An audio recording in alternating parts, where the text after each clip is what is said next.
Біздің дәуірімізге дейінгі бірінші мыңжылдықтың басында ежелгі гректер Мысырға ене бастағанда, Ніл атырауы мен аңғарының тоғысында гректер кездестірген үлкен қалалардың біріншісі Мемфис болды. Қаланың жергілікті атауы Хикупта болды. Гректер осы сөзді бүкіл елге байланысты қолдана бастады. Уақыт өте келе Хикупта сөзі Египетке айналды. Ал араб түбегі мен Месопотамия халықтары Египеттің басқа атауын пайдаланды. Мисыр араб тілінен аударғанда елді мекен, қала деген мағына береді. Бұл сөздің таңдалуы Мысыр жерінде бір-біріне жақын орналасқан көптеген қалалардың болуымен байланысты. Жергілікті тұрғындар болса, Ніл аңғарының құнарлы топырағының түсіне қарай өз елдерін Та-Кемет, яғни қара жер деп атаған. Мысыр жеріне адамдар топырақтың құнарлы болуына байланысты байырғы заманнан ақ қоныстана бастады.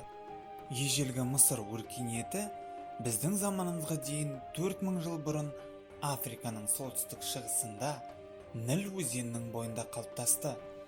Ніл әлемдегі ең үлкен өзендердің бірі. Ол бастауын орталық Африкадан алып, солтүстікке қарай ағып, Жерорта теңізіне құяды. Теңізге құяр алдында Ніл жайылып, үшбұрыш іспеттес кең атырау жасайды. Тіпті тұрғындар өздері тұратын жерді Нілдің сыйы деп атады. Бұның өзіндік себебі де бар. Ніл өзені тасыған кезде жерді су басады, ал толастамай жауатын жаңбыр су тасқындарына алып келетін. Ылғалдың мол болуы топырақтың құнарлығын арттырды, ал судың көп болуы кез келген дақылды өсіруге мүмкіндік берді. Жерді өңдеу қиын болмады, өйткені топырақ өте жұмсақ болды.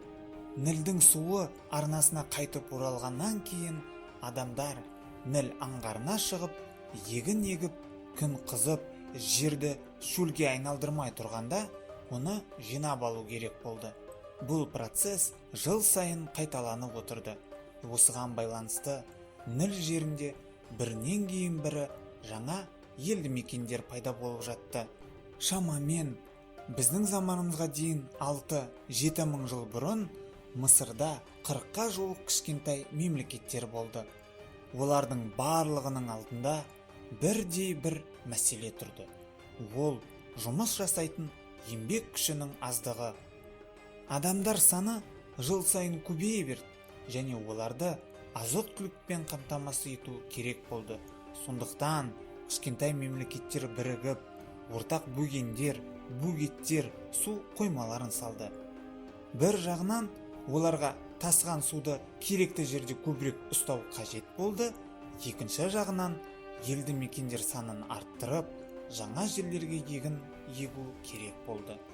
Бұл біздің заманымызға дейін 4-ші мыңжылдықта екі үлкен мемлекеттің пайда болуына алып келді: жоғары және төменгі Ніл. Олар аз уақыт бір-біріне қарсылас болды, бірақ соңында жоғары Ніл жеңіске жетті. Мысырдың бірінші перғауыны, яғни басшысы болып Манас атанды. Мемлекеттің бірігуі оның дамуына алып келді. Ежелгі мысырлықтар салған каналдар жүйесі қазіргі заманғы каналдардан тиімділігі жағынан еш кем түспейді. Сонымен қатар олар нан пісіруді үйренді және өзіндік жазу жүйесін қалыптастырды. Су қоймаларын салуды үйренді. Перғауын бұйрығына сәйкес кеуіп қалған көлдің орнына жасанды су қоймасы салынды.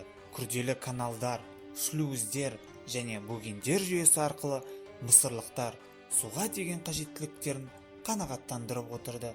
Жасанды көл Нілдің тасыған суларын жинап қана қоймай, инженерлік табыстардың арқасында Ніл өзенінің деңгейін көтеруге мүмкіндік берді. Ойлап қараңызшы, осыдан 4000 жыл бұрын мысырлықтар өз қалаулары бойынша егіндеріне су жіберіп отырды. Ал көлдегі су көлемі 100 күнге жететін.